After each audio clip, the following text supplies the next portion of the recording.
Welcome to Universal Design Stories of Change. This podcast series aims to gather the experiences of persons with disabilities in Norway and internationally in order to gain a greater understanding of the benefits of universal design for persons with disabilities and everyone. We would like to thank the Norwegian Directorate for Children, Youth, and Families for their support, and the amazing team from Inclusive Creation for making it all happen. Enjoy this episode. Okay, Stian, it's really great to have you on the podcast. Can you just start off by giving me your name and then a little bit about what you like to do?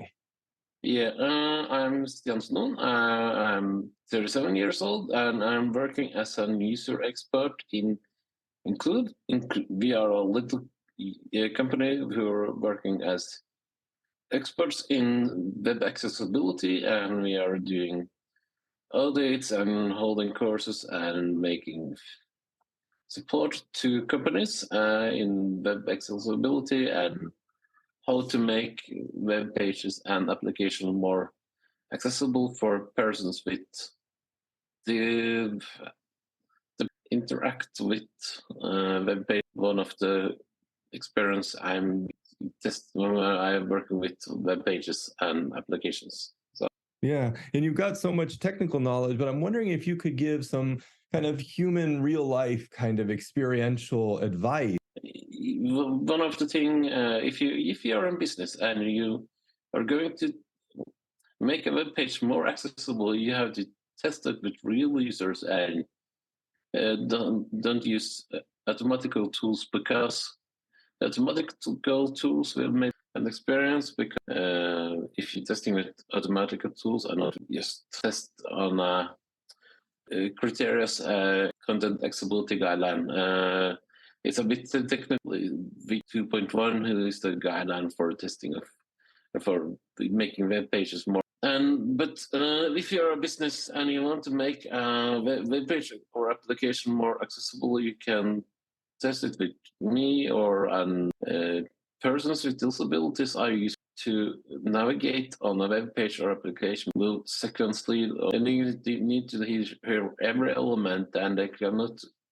I'm using the link down there, and you have need to get. This is the link. Yeah, I hear. So the importance to make web the easiest way test with real users.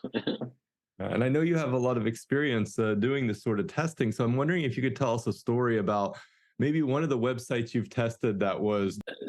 How to remember the worst web page. When I was a student, I was using the system for these systems are very bad to use when with screen reader, but difficult to navigate and difficult to understand where I'm going to use. Like its learning is maybe some of the most difficult things to use when you're blind, because and it's very important. Make sure that your master degrees delivered.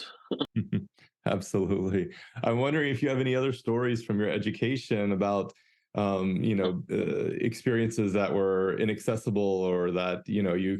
Yeah, because I have a master degree in business administration, and taking a master degree is not so easy. So in maths and statistics books, because they're very difficult to make maths and statistics accessible for blind persons. So YouTube. So thanks, for example, to Khan Academy at YouTube, where I can listen how I can learn maths and statistics. So I've been learning a lot with hearing on YouTube. It's difficult when they're not going to get.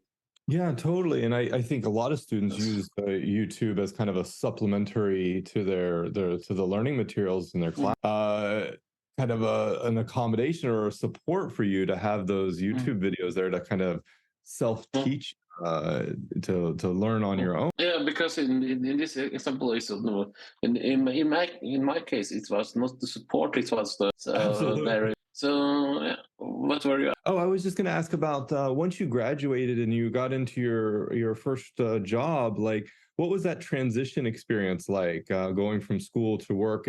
For most people, it can be a little bit. Yeah, because when I was starting to work, was starting to work as in a accounting company, because I have an internship or praxis, and that doesn't work because the systems were not so accessible. Sick, so after a while, going home and get a period where I was using now help to work. When then I was starting, after a while, when I was sick, I see videos on YouTube with web pages that were Wow. some of my new colleagues includes were watching these movies, and then they were starting to make before Stian have been ranting on all web pages, make him work for us. So that's the story. When so they were heading so the videos I was making at YouTube, they were looking at it's morning. They were using the videos to head and start to work for them. So it's That's amazing. I love it. I'm wondering, with businesses and trying to be more accessible, it's not really one size fits all, right? You mentioned before, like, businesses have to get and connect to people with disabilities when they're designing their products and services. I'm wondering. okay. So when you're a government web page, you're going the web page accessible VK 2.1, and you have using this as a checkboxes. But when you're a startup, you're making big floor, and then I'm going to make over that.